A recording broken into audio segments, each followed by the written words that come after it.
우리가 전도를 하다 보면 지금은 힘들다, 나중에 믿겠다, 차차 믿겠다, 이런 사람들을 참 많이 봅니다.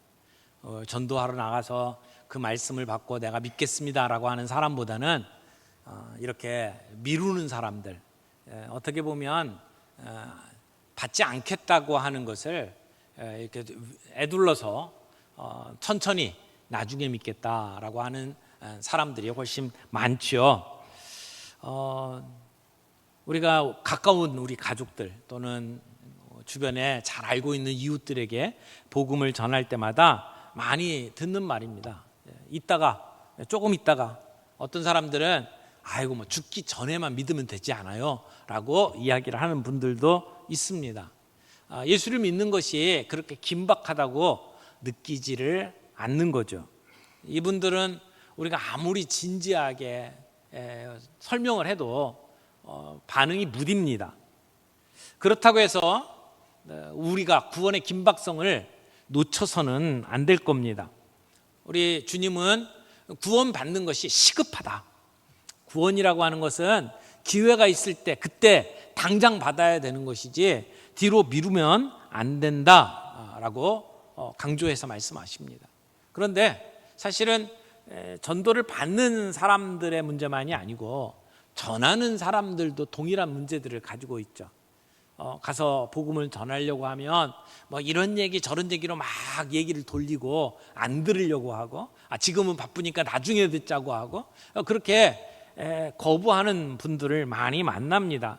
그러다 보니까 전도하다가 받은 상처, 또 어떤 때는 전도하려고 했는데 막 기독교를 싸잡아가지고 다 욕하는 바람에 혼자서 기독교 대표에서 욕먹고 오고 뭐 이런 경우들이 있다 보니까 우리의 마음속에 두려움이 생기고 그리고는 자꾸 미루는 그러한 모습들이 생기죠.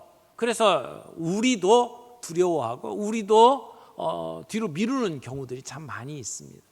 이 전도라고 하는 것이 시작할 때 전도하려고 마음을 먹었을 때는 두렵기도 하고 또는 걱정도 많은데 전도를 하고 난 다음에는 기쁨이 있거든요. 또 전도는 어떻게 보면 사람들이 보기에 미련한 거예요. 사도 바울이 그랬잖아요. 전도에 미련한 것으로. 그러니까 미련하게 보여요. 그러나 그것만큼 지혜로운 일이 없습니다.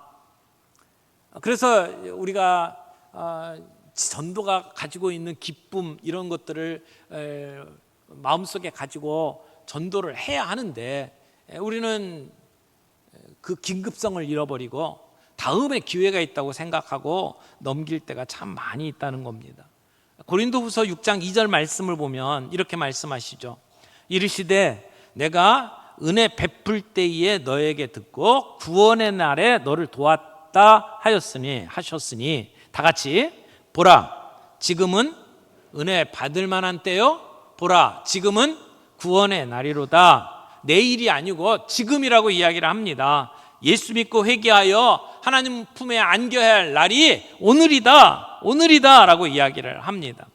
그러므로 우리는 복음 전하는 것에 대하여 긴급성을 가지고 주님의 마음을 가지고 나아가야 합니다. 자다가 깰 때라 라고 말씀하지 않습니까? 누워있을 때가 아닙니다. 그냥 허송세월 시간만 보내서는 안 됩니다. 일어나야 할 때입니다. 우리가 지금 지내고 있는 때는 낮입니다. 밤이 되면 일할 수가 없습니다. 일할 수 있는 낮일 때에 우리는 복음을 들고 일할 수 있어야 된다라고 하는 것입니다. 이렇게 성경에서는 긴박성을 가지고 예수 믿어야 한다라고 하는 사실을 다루고 있습니다. 오늘 본문 안에서도 예수님은 엄중하게 경고하고 있습니다. 이 말씀 가운데 우리가 붙잡아야 될 중요한 그 진리들을 몇 가지로 정리해서 함께 나누도록 하겠습니다. 첫 번째는 노아의 시대, 롯의 시대를 기억하라 라고 하는 말씀입니다. 오늘 본문 말씀에 예수님은 두 가지 역사적인 사건을 들고 나오셨어요. 그래서 자꾸 미루기만 하면 구원을 놓칠 수 있다라고 엄중하게 경고하고 있죠. 첫 번째 사건이 뭡니까? 27절 보세요. 노아가 방주에 들어가던 날까지 사람들이 먹고 마시고 장가들고 시집가더니 홍수가 나서 그들을 다 멸망시켰으며 27절에서는 노아의 시대를 이야기를 합니다. 노아 홍수 전에 상황이 어땠습니까? 인구가 급증했습니다. 그런데 타락했습니다. 성적으로 문란했습니다. 포악해져서 가는 곳곳마다 폭력이 횡행했습니다. 하나님께서 이런 인간의 모습을 보시고 인간 지으신 것을 탄식하면서 그들을 멸망시키기로 작정하셨습니다. 근데 당장 심판하시는 게 아니고 120년의 유예 기간을 두셨습니다. 그래서 노아라고 하는 전도자를 파송하시고 그들에게 심판날이 다가왔으니 회개하라고 전하셨습니다. 근데 노아는 전도자로서는 실패했습니다. 자기 가족들 외에는 다른 사람들 구원을 하지 못했어요. 철저하게 실패했죠. 그래서 결국 그 말을 듣지 않았던 그 땅의 모든 사람들은 물로 심판을 받게 되었습니다. 이것이 노아의 때지요. 28절 말씀 보겠습니다. 또 롯의 때와 같으니 사람들이 먹고 마시고 사고 팔고 심고 집을 짓더니 롯이 소돔에서 나가던 날에 하늘로부터 불과 유황이 비오듯 하여 그들을 멸망시켰느니라. 여러분, 이 소돔과 고모라의 사건은 창세기 19장에 나오는 사건입니다. 소돔, 고모라라고 하는 이 작은 도시에 유례 없이 성적으로 문란해지고 폭력이 판을 치는 세상이 되어버렸죠. 이것을 지켜보던 하나님께서 이들을 심판하시기로 작정하셨습니다. 하지만 그냥 심판하신 게 아니에요. 아브라함의 기도를 들으시고 그리고 롯을 거기에 전도자로 파송하시고 그들에게 하나님의 뜻을 전하셨습니다. 그런데 롯도 역시 전도에 있어서는 실패한 사람과 마찬가지입니다. 롯의 식구 외에는 그의 이야기를 듣고 감화받은 사람이 아무도 없었습니다. 결국 그 성은 유황불로 심판을 받고 말았습니다. 근데 오늘 예수님은 이 두 가지 사건을 이야기하면서 무엇을 이야기합니까? 그때 세상 사람들이 보였던 반응을 예수님의 시대에도 똑같이 보일 것이고 앞으로도 그럴 것이다 라고 이야기를 하는 겁니다. 노아의 경고를 무시하고 그가 방주 짓는 것을 보면서도 그들의 일상적인 삶을 계속 살아왔던 사람들, 27절에 보니까 먹고 마시고 장가들고 시집 갔다 라고 이야기를 하죠. 여러분, 이것은 일상생활입니다. 먹고 마시고 장가가고 시집 가는 거 우리의 삶에 꼭 필요한 일들입니다. 없어서는 안 될 일들이에요. 이것을 했다고 잘못했다고 말할 수가 없습니다. 그런데 문제는 뭡니까? 그들의 일상에 빠져서 하나님의 심판에 대해서는 무관심했다라고 하는 것이죠. 앞으로도 계속 이런 삶이 지속될 것이다 생각하면서 오늘 그들이 누리고 있던 그 삶이 계속 지속될 것이라고 생각을 하면서 거기에 빠져 살았단 말이에요. 롯의 시대도 마찬가지예요. 28절에 보니까 여기는 앞에서는 먹고 마시고 장가들고 시집갔다 그랬는데 누가는 거기다가 무엇을 첨가시킵니다. 먹고 마시고 그 다음에 사고 팔고 심고 집 짓고. 이것도 역시 통상적인 활동이죠. 예수님께서 이런 얘기를 하는 것이 그런 일상생활이 쓸데없다라고 말하는 것은 아닙니다. 이것은 누구나 그렇게 살 수밖에 없습니다. 지금 노아의 시대, 롯의 시대를 얘기하면서 그들이 얼마나 타락했는지 얘기하지 않았어요. 그들이 동성애에 빠졌고 폭력이 난무하고 그랬던 그들의 악한 모습을 얘기하지 않았어요. 그냥 일상적인 삶을 살다가 죽었다라고 이야기를 하고 있어요. 이 얘기가 뭡니까? 그들은 하나님의 심판의 메시지를 들었지만 무시했다는 겁니다. 신경 쓰지 않았고 그저 일상생활에 빠져 살았다는 거예요. 오늘의 소소한 행복에 그냥 빠져 살았다는 것입니다. 세상에 그냥 눈이 멀어서, 욕심에 눈이 멀어서, 그래서 영적인 감각이 완전히 사라졌다라고 하는 것을 지적을 하는 겁니다. 사랑하는 성도 여러분, 세상 일에 빠져서 정작 중요한 일을 놓쳐버리게 되면, 그래서 기회를 잃게 되면 그 다음에는 멸망할 일밖에 없습니다.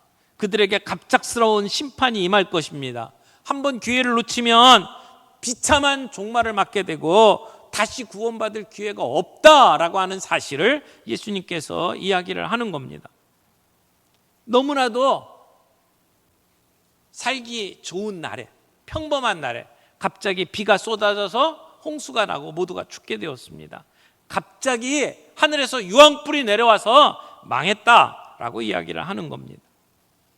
그런데 30절 말씀 보세요. 예수님이 주시는 말씀은 이겁니다. 인자가 나타나는 날에도 이러하리라. 여러분, 그 전도자들의 증언을 거부하던 사람들, 그냥 무지 속에 살던 사람들, 그런 삶의 모습들은 노아의 때뿐만이 아니라 롯의 때뿐만이 아니라 예수님이 살아가시던 그 시대에도 동일하게 나타날 것이다 라고 하는 것입니다.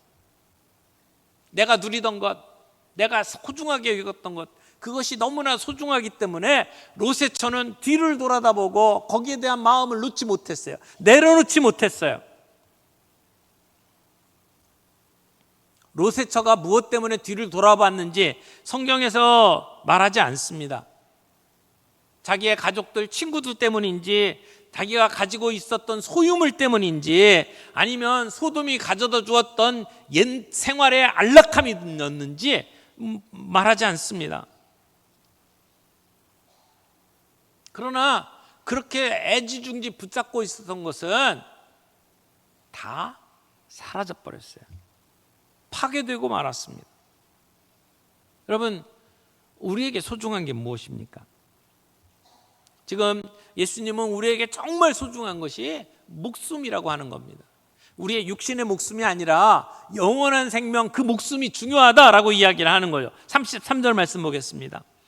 무릇 자기 목숨을 보존하고자 하는 자는 잃을 것이요 잃는 자는 살리리라. 여기서 말하는 이 자기 목숨은 내 육신의 목숨을 얘기하는 거죠. 이것은 세상의 재물, 이 세상이 가져다 주는 안락, 이 모든 것을 다 포함한 겁니다.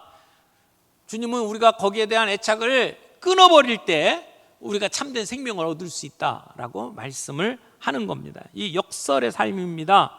이 세상의 재물, 소유요, 나 자신의 목숨을 버릴 때에 영원한 생명을 얻을 수 있다라고 하는 겁니다. 그러므로 하나님을 위해서 내 생명을 버릴 각오를 하는 사람은 참된 생명을 누릴 수 있다고 이야기를 하는 거예요. 이것은 오늘날에도 다르지 않습니다. 오늘날에도 우리는 영원한 생명을 얻기 위해서는 우리 육신의 몸, 그리고 우리가 가지고 있는 우리의 이 땅에서의 모든 소유를 내려놓아야 합니다. 그렇게 준비되지 않으면 언젠가 갑자기 찾아오는 심판의 날 우리가 살아날 수가 없다라고 이야기를 하는 것이죠. 이 땅 우리의 삶은 어떻습니까? 디모데후서 3장 1절부터 15절 말씀을 좀 읽어드리겠습니다.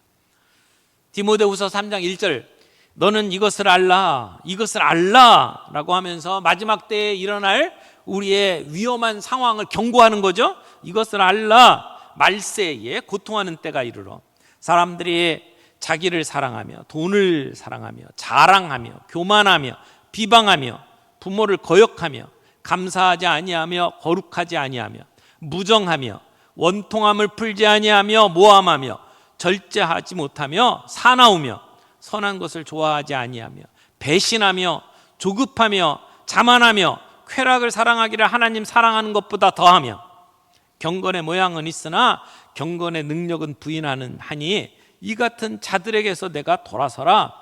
여러분, 말세가 어떤 때인지를 이야기합니다. 자기중심적이에요. 도덕적으로 타락했어요. 아무것도 아닌 일에 성질내면서 죽일 듯이 달려드는 시대가 되어버렸습니다. 여러분, 절제하지 못하고 사나우며 그런 삶의 모습들을 우리는 우리 주변에서 날마다 보고 있습니다. 이런 시대에 주님은 복음의 긴급성을 이야기를 하는 겁니다. 복음이 필요한 사람들이 너무나도 많다라고 이야기합니다.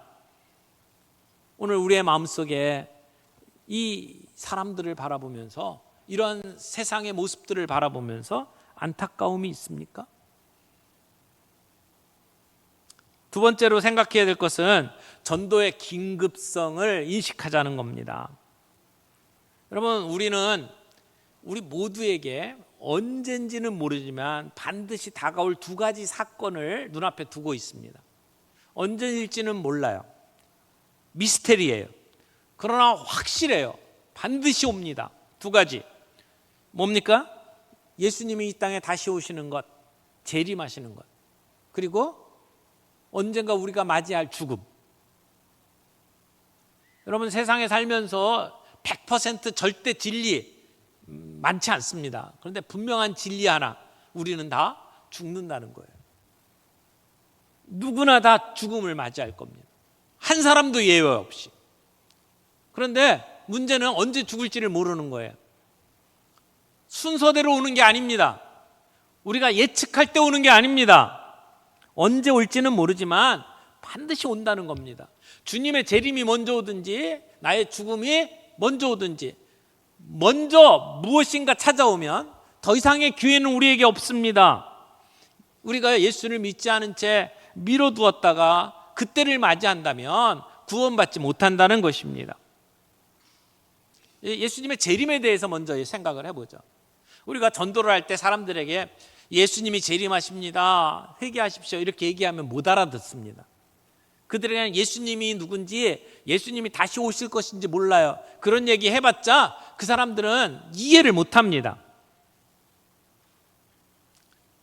또 이 땅에 끝날이, 마지막 날이 곧 다가옵니다 라고 얘기해도 사실 예수님이 오셔서 말씀을 전할 때부터 2000년 지날 때까지 계속해서 이 얘기는 했던 얘기잖아요. 너무나 많이 들어가지고 이제는 무뎌졌어요. 그래서 재림에 대한 이야기를 할 때마다 많은 사람들이 걱정을 합니다. 재림 얘기하다가 이단되는 거 아니냐, 이런 생각을 할 정도로 재림에 대해서 무감각해져 버렸습니다. 그러니까 우리가 재림에 대한 이야기해도 세상 사람들은 아예 듣지 않습니다. 노아 시대나 롯의 시대와 마찬가지죠. 그런데 그때 주님이 어떻게 하라고 이야기합니까? 31절 말씀 보세요. 31절, 그날에, 예수님 재림하시는 날, 세상의 마지막 날에 만일 사람이 지붕 위에 있고 그의 세간이 그 집안에 있으면 그것을 가지러 내려가지 말 것이요. 끝날이 되어서 심판날이 되었는데 집안에 있는 세간 가지러 내려가지 말라는 겁니다. 또 밭에 있는 자도 그와 같이 돌이키지 말 것이니라. 밭에 있는 자도, 집에서 멀리 떨어진 밭에서 밭을 매던 사람도 끝날이 됐다고 집으로 뛰어가지 말아라 라고 이야기를 하는 것이죠. 그러면서 하시는 말씀이 32절 33절 봅니다. 롯의 철을 기억하라. 무릇 자기 목숨을 보전하는 자는 잃을 것이요 잃은 자는 살리리라. 우리의 생물학적인 목숨을 보존하려고 하는 사람은 결국 멸망할 것이다. 반면에 세상에 소망을 두지 아니하고 하나님을 위해서 자기 생명을 드리는 자는 영원한 생명을 얻을 것이라고 말씀을 하는 겁니다. 사랑하는 성도 여러분, 우리는 얼마만큼 준비가 되었습니까? 주님의 재림이 오시는 날, 주님이 재림하시는 날, 우리는 주님을 맞이할 준비가 되어 있습니까? 언제일지 모르지만 우리는 그 주님의 재림을 준비해야 합니다.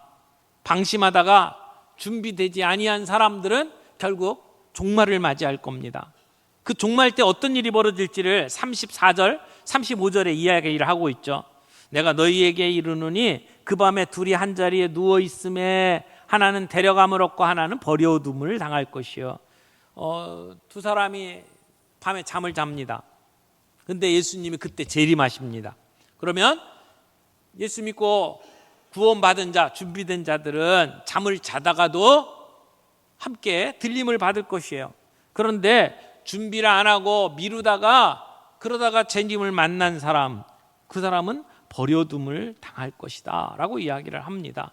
어떤 사람은 구원받고 어떤 사람은 버림을 받게 된다라는 거예요. 35절 말씀 보겠습니다. 두 여자가 함께 맷돌을 갈고 있음에 하나는 데려감을 얻고 하나는 버려둠을 당할 것이니라.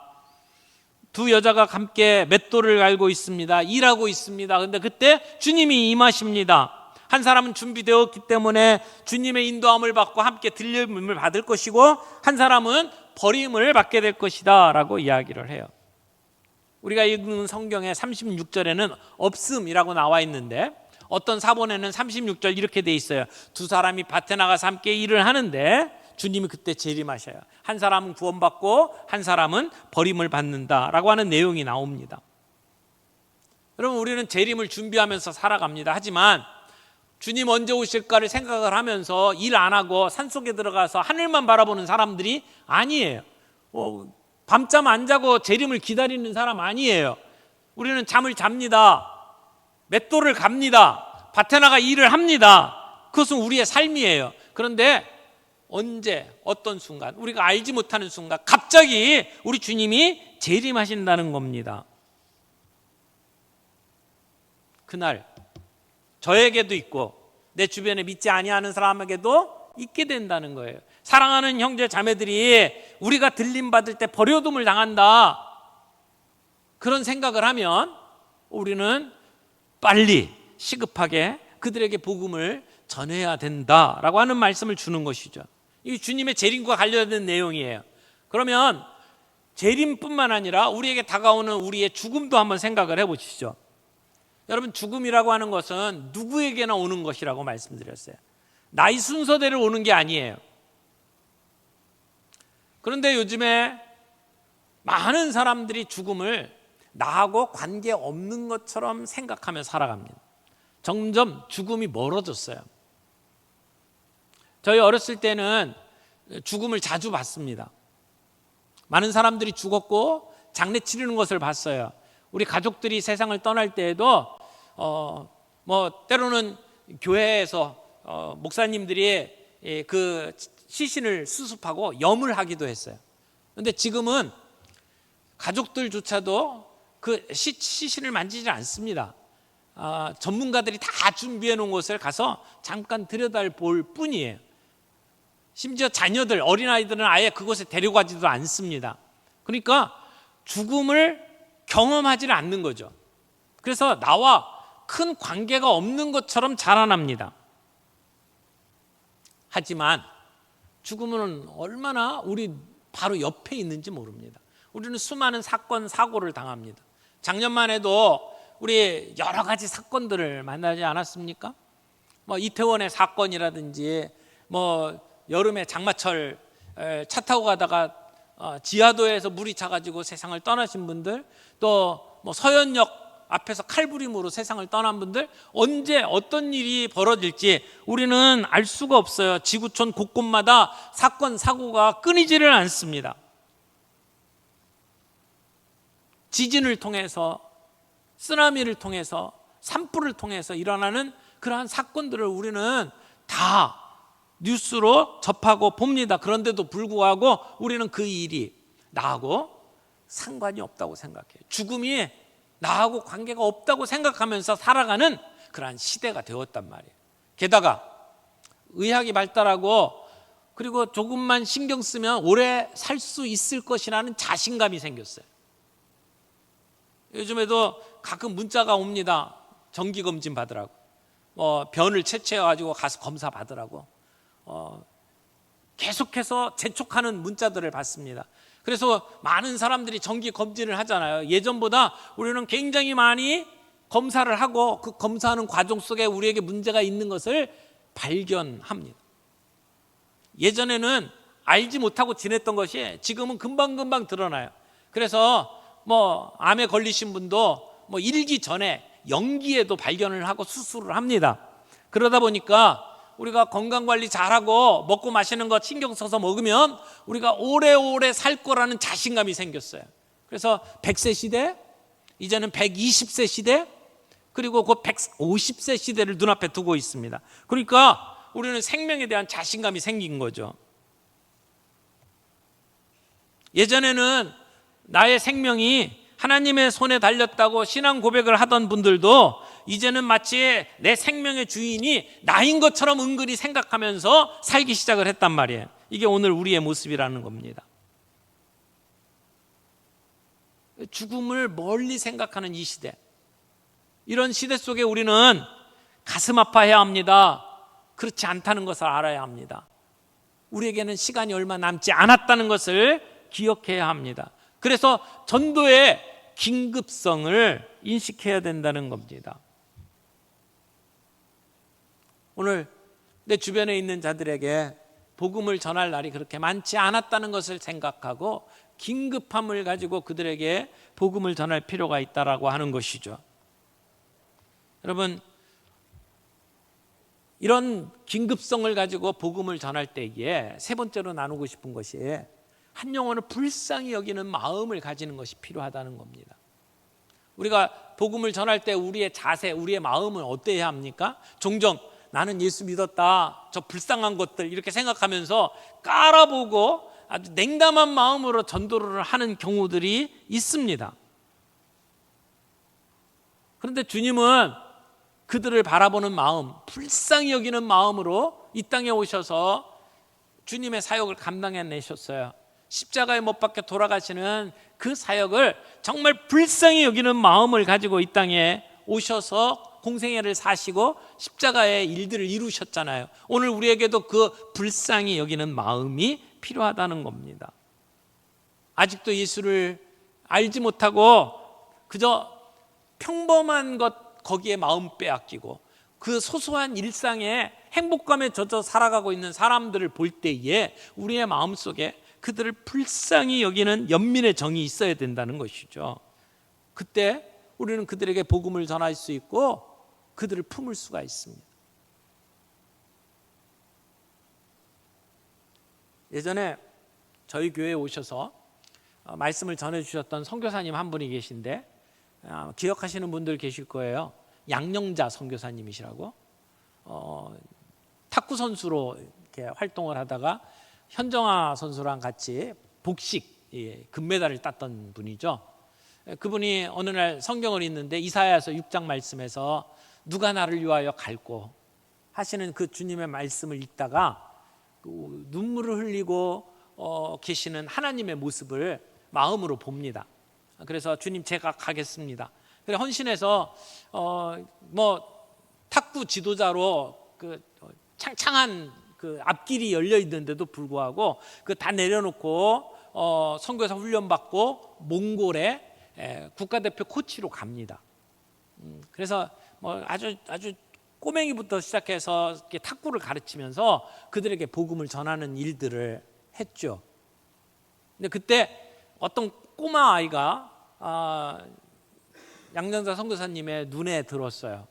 그래서 탁구를 가르치고 그 아이가 그 내몽골의 중국 그 국적을 가지고 있는 아이였는데 집안에서 막내로 있으면서 이게 잘 살 수가 없으니까 선교사님에게 부탁을 했습니다. 얘 좀 한국으로 데려가라고. 그래서 선교사님이 그 아이를 한국에 입양을 시켜줍니다. 그때 사랑의 교회에 저하고 같이 목회를 하던 후배 목사님이 자기 자녀가 있는데도 제가 입양하겠습니다 이렇게 헌신을 하고 그 아이를 아주 오랜 기간 과정을 거쳐가지고 그래서 한국에 귀화를 시켜요. 그래서 우리나라에 들어와서 탁구를 배우고 그렇게 자리를 잡고 이번 파리 올림픽에 단체전에 나갔습니다. 그래서 동메달을 땄죠. 이은혜 선수, 전지현 선수도 비슷한 나이에 한국에 귀화했어요. 근데 거기는 귀화를 한 거고 이쪽은 입양으로 귀화를 한 거고. 그래서 사실은 두 사람이 복식 3명 가운데 2사람이 중국 사람인 셈이죠. 근데 귀화해서 한국 사람으로 이번에 나가서 금메달을 땄어요. 여러분 시합하기 전에 셋이 모여가지고 기도하는 모습 사진으로 봤죠. 그리고는 무릎 꿇고 하나님 앞에 감사하면서 기도하는 이은혜 선수의 모습을 봤을 거예요. 그것이 어디서부터 시작됐나요? 울고 계시는 주님의 모습을 보는 데부터 시작된 거예요. 그리고는 몽골 가서 그들에게 복음을 전하고 그들을 품고 그들을 입양하고 그렇게 키워낸 결과를 우리는 그 올림픽을 통해서 본 겁니다. 울고 계시는 하나님, 왜 울고 계십니까? 우리를 불쌍히 여기시니까. 아직도 수많은 사람들이 하나님께로 돌아오지 아니하고 하나님을 거역하면서 살고 있는 모습을 보시고 울고 계시는 그 주님의 모습을 우리가 영적인 눈으로 보아야 한다는 겁니다. 우리의 마음속에 그런 불쌍히 여기는 마음, 한 영혼을 귀히 여기는 마음, 그런 마음이 있을 때 우리는 미루지 아니하고 복음을 전할 수가 있을 겁니다. 복음을 전할 때 기억해야 될 것 한 가지 더, 우리 자신을 믿지 마십시다. 아직도 우리는 복음을 전할 때 나 자신을 자꾸 믿으려고 하는 것 같아요. 나는 능력이 없어, 나는 은사가 없어, 그렇게 말하는 것은 그건 아직도 나를 믿는 거예요. 여러분, 안 믿겠다는 사람, 내가 아무리 얘기해도 못 알아듣는 사람, 도리어 공격하려 달려드는 사람, 내가 무슨 재주로 그들에게 설득을 할 수 있겠습니까? 나에게는 그런 능력 없어요. 그런데 우리 예수 그리스도의 이름에 능력이 있는 줄 믿습니다. 주님이 그들을 변화시킬 수 있는 능력이 있어요. 성령님께서 오늘도 그들을 통해서 역사하십니다. 그 주님의 능력을 믿는다면 우리는 가서 복음을 전할 수 있다는 거예요. 여러분, 씨를 뿌리는 것과 거두는 것을 분리해야 합니다. 내가 씨 뿌리는 순간에 거둘 수 없어요. 전도는 씨 뿌리는 겁니다. 내가 전도한다고 해서 당장 손들고 회개하고 주님 앞에 돌아오는 사람 많지 않아요. 그러나 한 사람이 예수 믿고 돌아오는 모습을 보게 되면 한 번 듣고 돌아오는 게 아니에요. 10번, 20번 계속해서 듣다가 어느 순간 그들의 마음이 변화되는 거죠. 그러므로 오늘 우리가 태신자를 작정하고 그들에게 복음을 전하는 것은 씨를 뿌리는 일입니다. 씨 뿌리러 나가서 거두지 못했다고 낙심할 이유가 없다라고 하는 것이죠. 오늘 새생명 축제를 준비하면서 우리가 태신자를 적습니다. 이 사람은 내가 말을 하면 말을 들을 거야, 그런 사람 적는 게 아니고요, 씨를 뿌려야 될 사람을 적는 거예요. 예수님 필요한 사람, 내 주변에 아직도 믿지 아니하는 사람, 그 사람들의 이름을 주님 앞에서 생각하고 불쌍히 여기는 마음을 가지고 그의 이름을 적어놓고 기도할 때에 어느 순간, 비록 내가 전하는 그 순간이 아니라도 내가 전하는 그 씨가 땅에 떨어져서 열매를 맺을 날이 있을 것이다 라는 믿음을 가지고, 주의 이름은 능력이 있습니다, 주님은 오늘도 역사하십니다, 하나님의 능력을 믿고 그들에게 복음을 전할 수 있는 저와 여러분들이 되시기를 바랍니다. 오늘 주님이 주신 말씀, 롯의 시대 그리고 노아의 시대를 생각하면서 그들이 마음이 다치고 믿지 아니하고 그냥 일상의 생활들 거기에 빠져 살아가는 모습들, 그것은 예수님의 시대도 그랬고 오늘도 그럴 것이다, 주님이 말씀합니다. 그러나 오늘 우리는 구원받는 일이 얼마나 중요한 일이고 긴급한 일인지를 생각을 하면서 오늘 그들에게 복음을 전할 수 있는 전도자로 설 수 있기를 바랍니다. 저와 여러분 모두가 그런 주님의 전도자로 쓰임받게 되시기를 원합니다.